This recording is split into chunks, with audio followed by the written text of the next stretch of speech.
अपने भक्त की रक्षा के लिए भगवान सदा तत्पर रहते हैं, कोई भक्त बुलाए तो सही। लेकिन हम लोग भरोसा नहीं करते, विश्वास नहीं करते। दृढ़ विश्वास प्रभु के चरणों में हो और भगवान से प्रेम हो तो भैया भगवान पग पग पर हमारी रक्षा करने के लिए किसी न किसी रूप में आ जाते हैं। नरसिंह जी का चरित्र हम लोग अभी सुन रहे थे, कुछ दिन पहले हुआ। तो नरसिंह जी के चरित्र में है कि नहीं, जब जब नरसिंह जी के जीवन में ऐसी कोई समस्या आई, 52 बार भगवान नरसिंह जी के जीवन में आए। आपने वो कथा सुनी होगी नरसिंह जी के चरित्र में, अभी हमने सुनाई थी अग्रवाल जी। एक बार वो ऐसे ही नरसिंह जी के यहां भी हुआ। क्या हुआ कि नरसिंह जी के पिताजी का श्राद्ध होना था। इनके बड़े भैया बंसीधर ने कहा कि तुम यहीं आ जाओ, हम लोग मिलकर श्राद्ध कर लेंगे। नरसिंह जी अलग रहते थे कुटिया बना के महात्माओं के साथ। नरसिंह जी बोले आ तो जाएंगे पर हम पहले अपने साधु संतों की सेवा करेंगे। बंसीधर बोला कि ये महात्माओं को लेके मत आना मेरे यहाँ, ये सब तालकूटा ऐसे ही है, तुम्हें आना है तो सम्मान से तुम आओ। नरसिंह जी को कुछ संतों के विषय में भला बुरा कहा, उनको लगा कि अरे जी अब जहां मेरे महात्मा संतों की महात्माओं का सम्मान ना हो, वहां मैं भी क्या करूंगा जाके, तुम्हें अपना श्राद्ध यही कर लूंगा। बंसीधर भी बोला कि तुम अपना श्राद्ध करो, मेरे यहाँ मत आना। अब देखो नरसिंह जी ने सोचा तो ये था कि मैं 2-4 ब्राह्मण किसी तरह जमा दूंगा, और 2-4 ब्राह्मणों को न्योता देने गए तो बाकी लोग बोले, अच्छा भैया, कुछ लोग बोले कि अच्छा भैया ये बताओ तुम 4 ब्राह्मण न्योत रहे हो, पूरे गांव के और ब्राह्मण कहां जाए, इनसे क्या बुराई है। अब वो चाहते ये थे कि सारा गांव ब्राह्मणों का जो था वो सारे गांव के ब्राह्मण नरसिंह के यहाँ पहुंच जाए और इसकी खूब हंसी हो, क्योंकि ये तो कुछ खिला नहीं पाएगा, इसके पास है कुछ नहीं। नरसिंह जी बोले भगवान का प्रसाद तो सबका अधिकार होता है, सब पधारे। अब वो तो बस इतना कह के आ गए।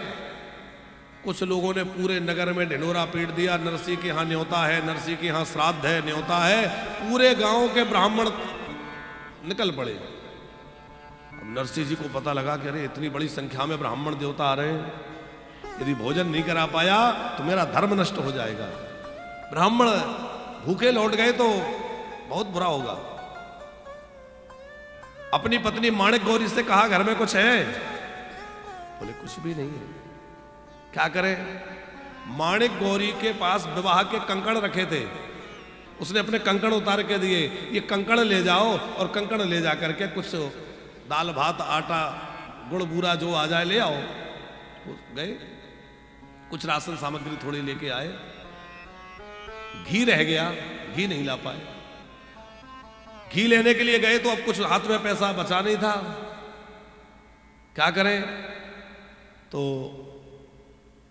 सेठ जी से कहा घी दे दो। सेठ जी ने कहा देखो ऐसे तो नहीं मिलेगा, तुम्हें कुछ देना पड़ेगा। अब इनके पास गिरवी रखने की कुछ नहीं था, तो इनके पास बड़ी मूल्यवान एक धरोहर थी, वो थी भगवान का दिया हुआ केदार राग। भगवान का दर्शन जब नरसिंह जी को हुआ तो भगवान ने इनको केदार राग दिया था कि जब भी तुम केदार गाओगे मैं तुम्हारे सामने प्रकट हो जाऊंगा। नरसिंह जी बोले कि मैं केदार राग तुम्हारे यहां गिरवी रखता हूं, जब तक तुम्हारा कर्ज नहीं चुका दूंगा जब तक केदार राग नहीं गाऊंगा। अब वहां नरसिंह जी को ये सब बातें करने में, घी वापस घी लेके आने में विलंब हो रहा था। तब तक क्या हुआ कि बड़ी संख्या में इनके कुटिया के आसपास ब्राह्मण आ गए। भगवान को लगा कि मेरे भक्त की बात यदि बिगड़ गई तो मेरी बात बिगड़ गई। भक्त की बात खराब नहीं होने देते भगवान। तो ठाकुर जी ने क्या किया, जायसवाल जी, ठाकुर जी स्वयं नरसिंह जी बनकर आ गए। और नरसिंह जी बनकर के ठाकुर जी जब आए तो तमाम जो है भोजन की सामग्री प्रकट हो गई और उन्होंने खूब तो श्राद्ध किया। और श्राद्ध करके ब्राह्मणों को ऐसा भोजन जमाया जो ब्राह्मणों ने कभी जीवन में जीमा नहीं था, क्योंकि साक्षात द्वारिकानाथ प्रभु है। उन्होंने अपने संकल्प से ऐसे ऐसे दिव्य पदार्थ प्रकट कर दिए कि जो पदार्थ सामान्यता किसी को भी प्राप्त होना संभव ही नहीं है। दिव्य भोजन, हजारों हजार ब्राह्मण आए थे, सबको जमाया साक्षात भगवान ने प्रकट होकर इसी कलयुग में। सबको खूब दक्षिणा दी।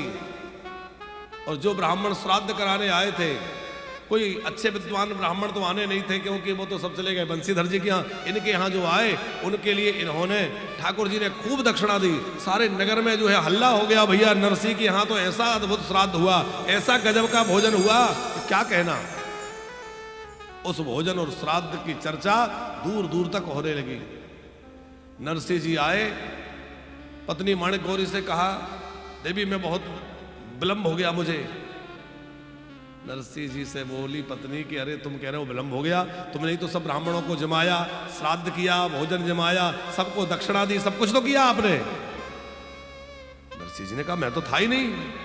सर समझने में देर नहीं लगी, नरसिंह जी जान गए कोई और नहीं था, मेरे द्वारिका नाथ थे जो आकर के और सारी कार्य करके चले गए। सब सेवा साक्षात द्वारिका नाथ ने किए। फिर कितने प्रसंग नरसिंह जी के जीवन के ऐसे हैं जहां भगवान आके स्वयं लीला किए, चाहे वो बेटी के यहाँ छूचक वाले प्रसंग हो, इनके बेटे के विवाह की प्रसंग हो, सब जगह ठाकुर जी पधारे कि नहीं।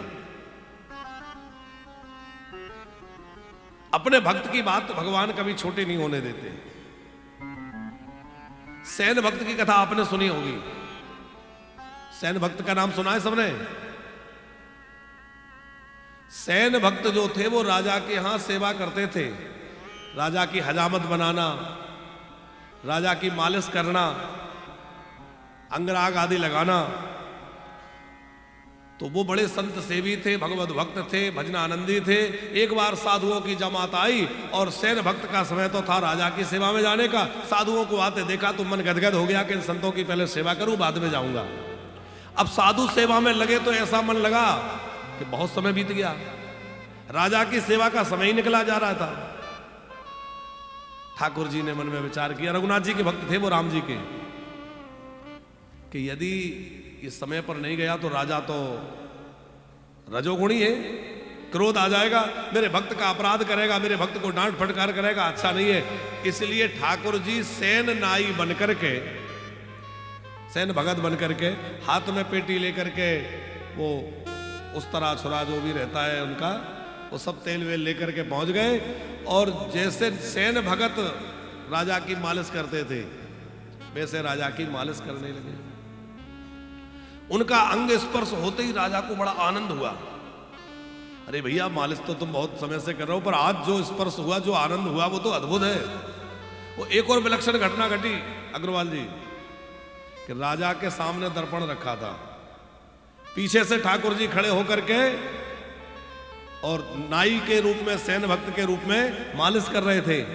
तो दर्पण में जैसे ही नजर पड़ी राजा की, तो क्या देखते हैं कि पीछे जो है घुंघराली अलकों वाले नील वर्ण पीतांबरधारी साक्षात श्री रघुनाथ जी खड़े हुए हैं, मेरी सेवा कर रहे हैं। राजा ने देखा कि अरे ये तो रघुनाथ जी हैं। लौट कर देखा तो सैन भक्त है। अरे मेरे को भ्रम हो गया। तो लौट के देखे तो सैन जी दिखे, और दर्पण में देखे तो रघुनाथ जी दिखे। सेवा करके चले गए। इधर साधु सेवा से जब सैन भक्त मुक्त हुए तो उन्हें लगा अरे आज तो बड़ा विलंब हो गया, राजा बहुत नाराज होंगे, सारा समय निकला जा रहा है।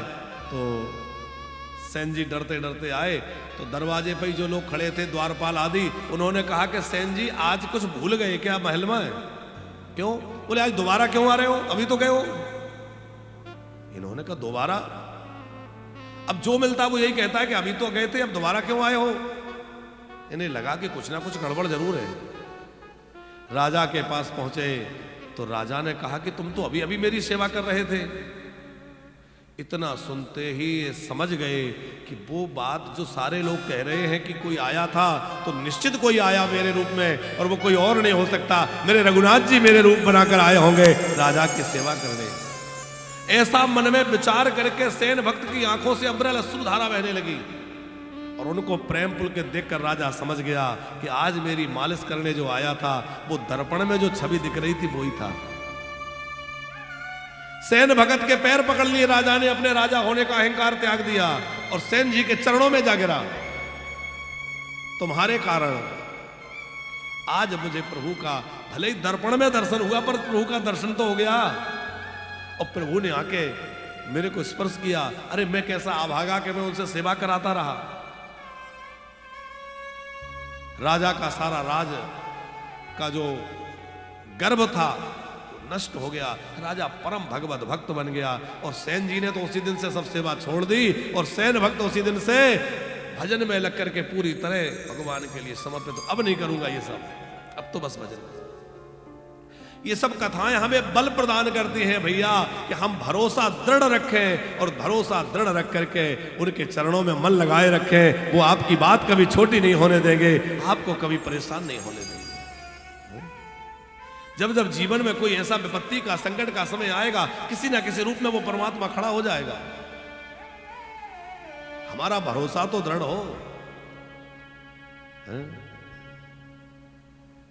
भगवान कहते हैं मैं अपने भक्तों का सदा सर्वदा सहायक बना रहता हूं, अपने भक्तों के लिए मैं तत्पर रहता हूं।